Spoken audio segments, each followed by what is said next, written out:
Every once in a while, we have to throw the trolls a bone. Maybe this is their day. The video we're about to see is an example of black on cop, black on white cop, rage, hostility, violence. Or maybe it's just a case of white people do it too. Let's check. Dashcam video shows a vicious attack on a Brooklyn Park police officer is now public. It reveals a desperate struggle to survive as a man grabs for the officer's gun. Here's part of that 9-minute video capturing the officer screams for help as 25-year-old Lance Carr begins punching, choking, and wrestling Officer Sean Hyman. Tampa County jurors watched this compelling video and convicted Carr of felony assault of a police officer. Bill Hudson's just back from Brooklyn Park, where law enforcement officials say this is really something that they want and need the public to see, and it's scary, Bill. Oh, I've got to be honest with you, Frank. It's very disturbing to watch it in its entirety. It started as a midnight police stop for a report of a vehicle playing loud music. But what Officer Sean Hyman soon encountered was a terrifying fight for his own life. Just minutes after Officer Sean Hyman stopped this white car on a noise complaint, he learns the driver is wanted on a felony theft warrant. He asked Carr to step out of the vehicle and place his hands behind his back. But when he attempts the arrest, trouble begins. Lance Carr turns and punches Hyman. They struggle and fall to the ground. At that point, I think he determines, or he knows, that this is a fight for his life. Today, law enforcement released the 9-minute video to show the public why no stop's ever routine. Hyman's working alone and screams for help. It's a neighbor who calls for police backup. You hear them screaming at Carr to get off. I think when I get up in the morning, I think about the worst thing I have to worry about all day is whether my cable modem is going to be performing up to the right speed, so I can do my downloads in 1 minute instead of 1 minute and 30 seconds. It's something that actually preoccupies me and worries me a lot.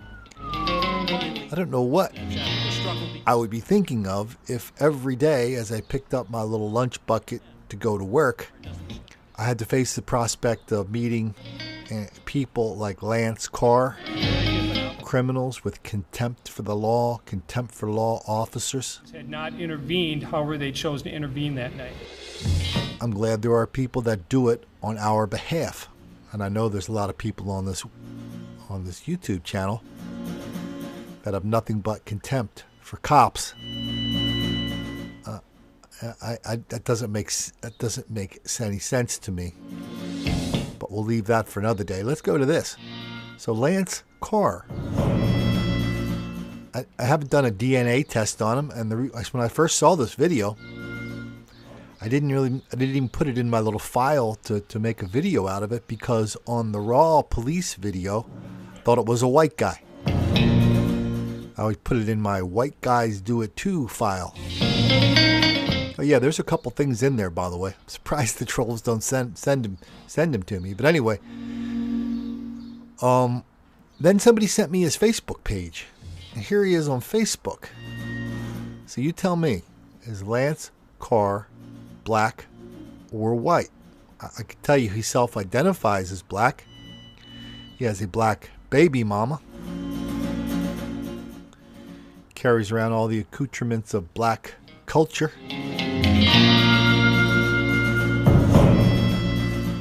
But since we're not going to be able to do a DNA test on Mr. Carr in the foreseeable future, we can at least say this. He's as black as lots of other famous black people in this country. What about this guy? Shaun King, the Black Lives Matter black writer.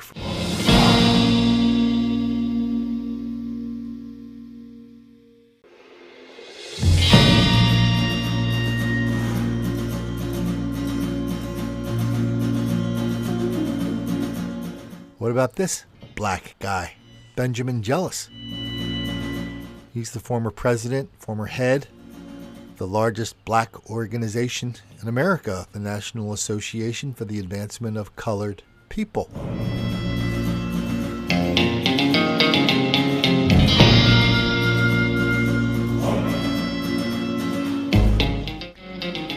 And what about this? Let's go old school. What about Adam Clayton Powell? Anybody remember old Congressman Adam Clayton Powell, the most prominent black politician in America in the early 60s? When he represented, Harlem in Congress?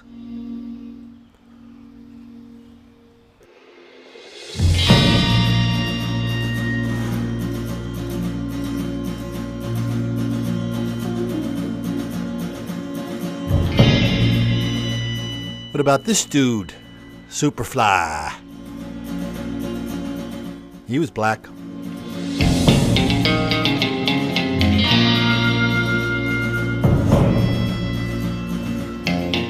If you ever meet somebody from Africa, maybe they're an African foreign exchange student, recent immigrant, they'll tell you that African Americans aren't really Africans. They're Americans, no matter what the DNA says. Said the whole African American thing is a peculiar cultural experience. Lots and lots of attachments, lots and lots of baggage. And we know this for sure, Lance Carr, he was down with the whole program. And you'll see the whole program at the end of this video. I'm just going to run the whole, I think it's 4, 5, 6 minutes worth of video that the cops released, the raw stuff. So if you want to see the whole thing, go check it out. We also know this about the cop who had that violent encounter. Mr. Lance Carr handled himself. Dignity, bravery, skill. But he may have forgotten one thing. Don't make the black kids angry.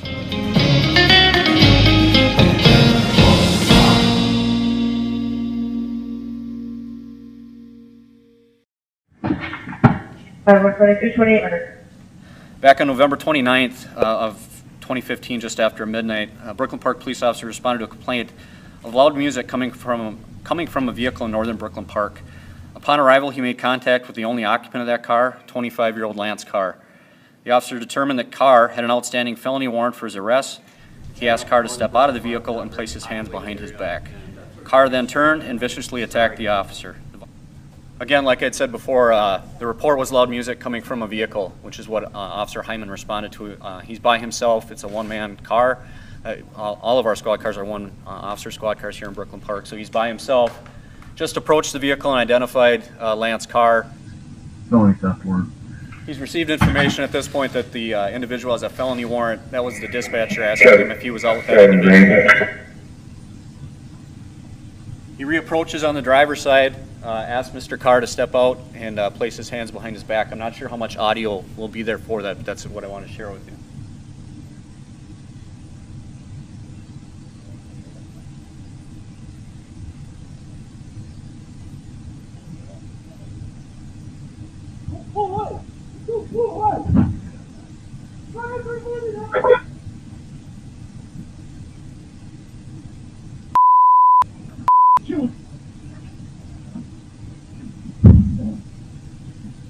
Let's go!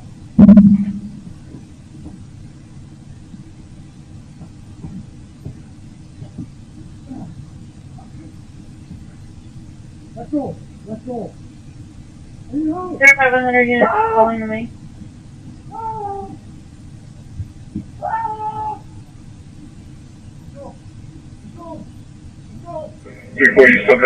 The other problem was, as the sheriff indicated when we were watching the video, he couldn't get to his radio to call for help. Luckily, he did do what he did because, as you heard, some of the neighbors that I think originally placed that 911 call did call our dispatch, update them that he was involved being viciously assaulted. 2100 on Scott Lane status. I have a party on the line saying there's an officer there being assaulted. 1120, we're on road.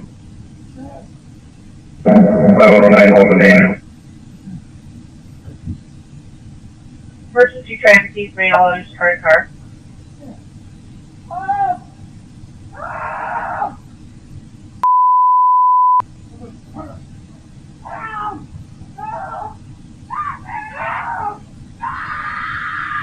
Get my son!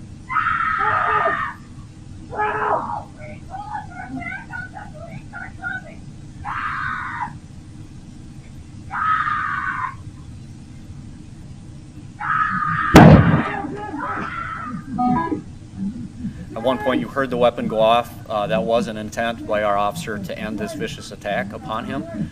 After that was not successful, he actually did something to his weapon to make it useless for both him and the suspect. The fact that that weapon was discharged, the officers that were responding to the scene didn't have that information. It was actually reported, I believe, to dispatch. I don't know that they had time to report that back. So when they pulled up, all they knew was what they saw, his car on top of the officer. So that's why they went in and used the taser to subdue him. Had they known that he had been his firearm had been taken from him and he attempted to use deadly force, the response may have been different. You can clearly hear those sirens, but he did not disengage.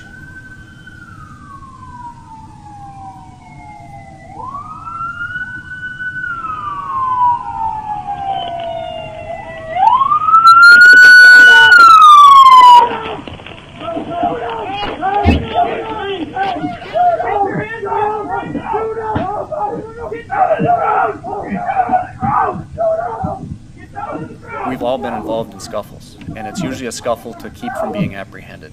So as soon as I break away from you, I'm going to run from the scene. This, and I think Officer Hyman quickly learned too, that this was not an attempt to escape. This was an attempt to kill him. And I think that's what brought that much more adrenaline to Officer Hyman. 5122, we've got one in custody. I need north, line fire on the rest now. 5122.